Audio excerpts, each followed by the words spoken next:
Assalamualaikum warahmatullahi wabarakatuh dan salam sejahtera. Hari ini kita akan belajar satu topik tingkatan 2, iaitu bab yang ke-11, transformasi isometri. Apa itu transformasi? Transformasi ini perubahan sesuatu objek yang menjelma jadi sesuatu image. Bergantung kepada jenis transformasi tersebut. Transformasi ada pelbagai, antaranya translasi, pantulan, putaran, pembesaran, dan ada juga lain-lain. Tapi untuk form 2 dia hanya cover 3 jenis transformasi sahaja, iaitu translasi, pantulan dan juga putaran. Sebelum kita go through ataupun pergi kepada jenis-jenis transformasi, kita kena kenal apakah objek dan image yang boleh dikatakan transformasi. Yang pertama, pastikan transformasi tersebut adalah kongruen. Kongruen ni apa? Yang pertama, kongruen mestilah sama bentuk. Yang kedua, mempunyai sama saiz. Dan itu saja. Kongruen mestilah sama saiz dan juga sama bentuk. Jadi, mari kita lihat yang manakah bentuk-bentuk yang dinamakan kongruen. Untuk gambar yang pertama, ini bukan kongruen kerana gambar pertama, gambar yang kedua tidak sama besar. Ini menunjukkan bahawa dia tak kongruen lah. Kongruen mesti sama saiz dengan sama bentuk. Macam mana pula dengan soalan yang B ni pula? Mari kita lihat. Adakah ini kongruen? Ya. Kenapa dia kongruen? Sebab yang pertama sama saiz. Tengok kiri dengan kanan sama saiz. Yang kedua bentuk dia sama. Yes, bentuk dia sama. Tapi kenapa ini sengit ke kiri, sini sengit ke kanan? Ini namanya perbezaan dari segi orientasi. Orientasi tidak mengapa jika tidak sama. Sebab ini adalah satu bentuk transformasi bagi pantulan. Jadi dia adalah transformasi yang kongruen.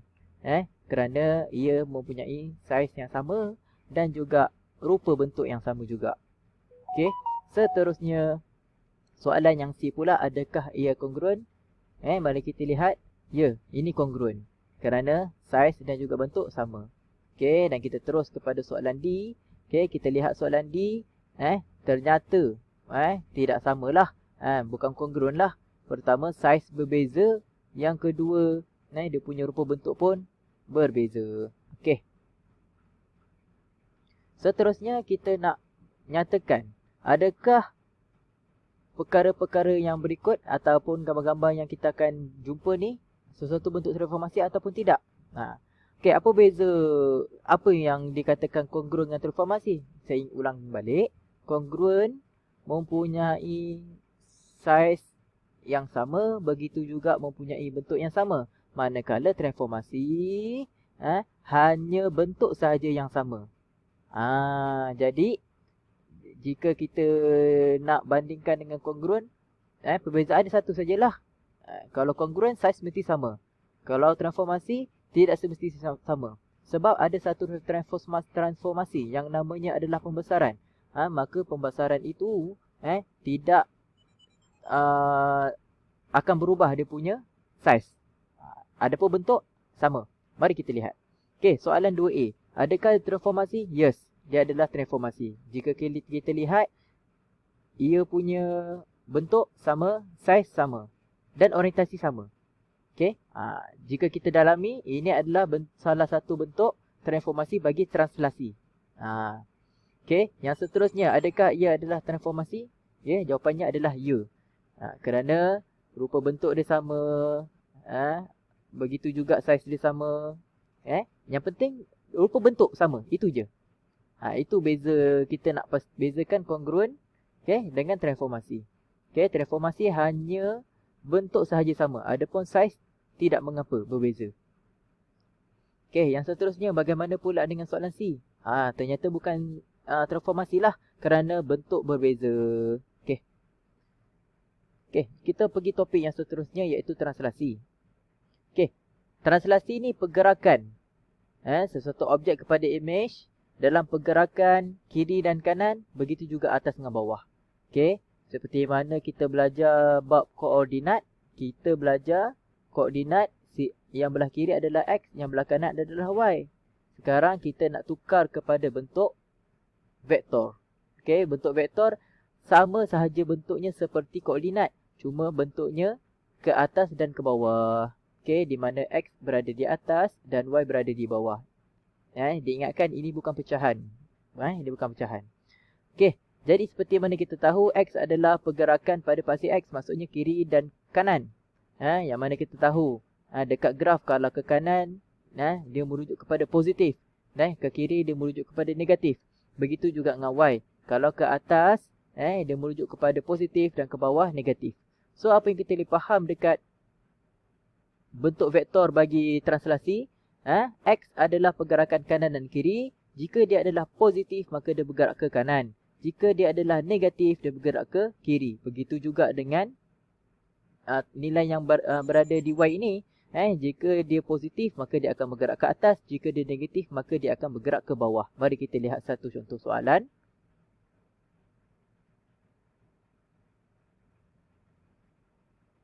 Okey, soalan yang pertama.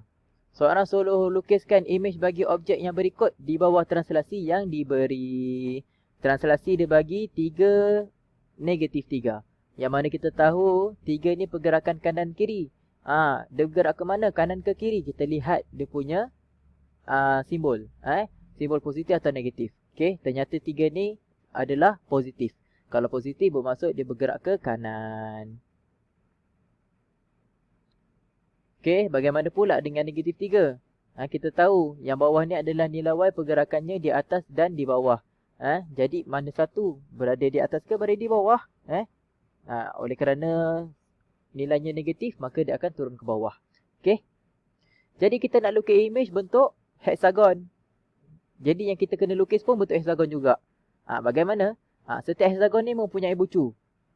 Dan jadi kita gerakkan setiap bucu ni merujuk kepada nilai-nilai vektor yang berada pada translasi inilah. Saya bagi contoh. Okey, saya ambil bucu yang di sini. Kita lihat soalan translasi dia bergerak ke mana dan ke mana. Dia bergerak ke kanan 3 kali. 1, 2, 3. Dan turun ke bawah sebanyak 3 kali. 1, 2, 3. Okey, dan saya pangkahkan nak menunjukkan bahawa imej bagi bucu di sini adalah di sini.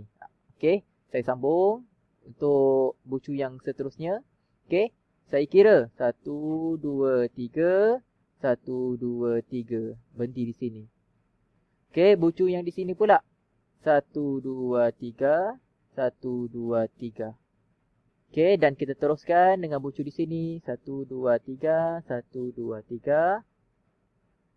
Teruskan lagi. 1, 2, 3. 1, 2, 3. Okey, langsung. 1, 2, 3. 1, 2, 3. Okey. Okey, boleh nampak ke? Titik-titik yang saya tandakan nak menunjuk bahawa dia punya imej adalah yang saya birukan ni. Okey. Jadi apa yang kita perlu buat? Okey, adik-adik pakai pensel lah. Okey. Apa yang saya perlu buat? Saya perlu lukis ia punya imej. Jadi saya lukiskan dengan pen merah ataupun pen hijau. Okey. Okey, saya lukis. Hanya sambung saja dia punya titik-titik akan menjadi satu heksagon. Okey, nampak warna hijau? Okey, heksagon. Okey, begitulah translasi.